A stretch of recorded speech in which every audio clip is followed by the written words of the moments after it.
Salam sejahtera bagi kita semua. Yang saya hormati Bu Wina Damayanti, MED, selaku dosen pengampu mata kuliah Media Pendidikan.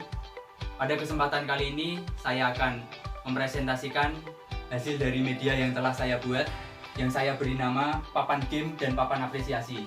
Jadi dalam satu papan ini ada dua muka, ada dua bagian, yaitu bagian pertama ini adalah papan game dan yang dibaliknya adalah papan apresiasi.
Jadi saya akan menjelaskan mengenai penggunaan dari media yang telah saya buat. Misalnya dalam satu kelas, ini saya ambil kelas 5 SD. Sebenarnya media saya ini bisa digunakan untuk semua kelas, tapi ini saya fokuskan untuk kelas 5 SD dan untuk pelajaran agama Buddha. Jadi misalnya dalam satu kelas tersebut ada 16 siswanya yang beragama Buddha. Jadi kita bagi menjadi 4 kelompok. Kelompok dana, kelompok sila, samadhi, dan juga kelompok panjang. Dari keempat kelompok tersebut, kita minta mereka untuk misalnya baris di depan. Misalnya dari 4 orang itu, 4 kelompok itu berjejer di depan.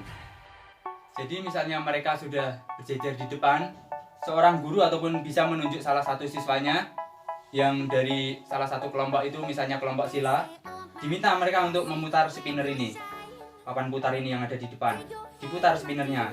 Nah kebetulan misalnya dapat ini, misalnya pencaharian benar, lalu kita ambil kotak soal yang ada di pencarian benar.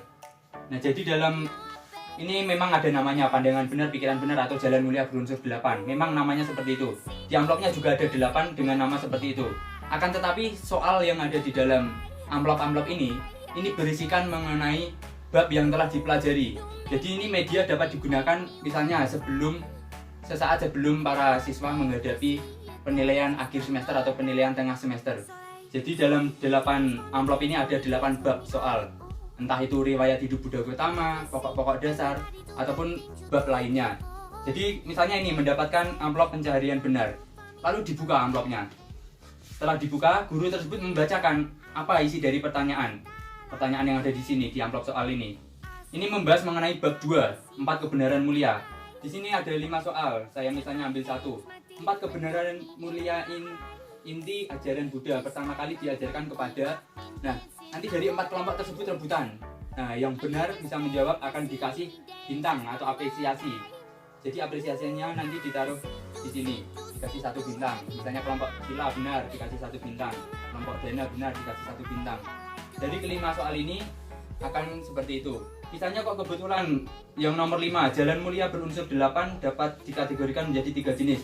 Kalau misalnya dari kelompok Panya ini sudah menjawab akan tetapi salah, nah nanti diberi punishment atau hukuman. Hukumannya di sini bersifat mendidik. Misalnya diambil contoh, kebetulan dia mengambil, ya ini, hukumannya adalah sebutkan nama-nama dari 5 pertapa yang bersama-sama pertapa Gautama waktu menyiksa diri. Nah, dengan cara menyanyikan lagu 5 pertapa. Jadi mereka dihukum sambil bernyanyi, menyanyikan lagu 5 pertapa. Ini pun berkaitan dengan materi yang dipelajari mereka selama kelas 5 itu. Ya demikian tadi media yang telah saya buat, telah saya paparkan, telah saya presentasikan kepada Anda sekalian. Semoga dengan media ini dapat diterapkan dalam sistem pendidikan yang ada di Indonesia, dan juga pendidikan di Indonesia akan lebih maju, lebih menarik, dan membuat para siswa menjadi semakin tertarik untuk belajar. Sekian, terima kasih.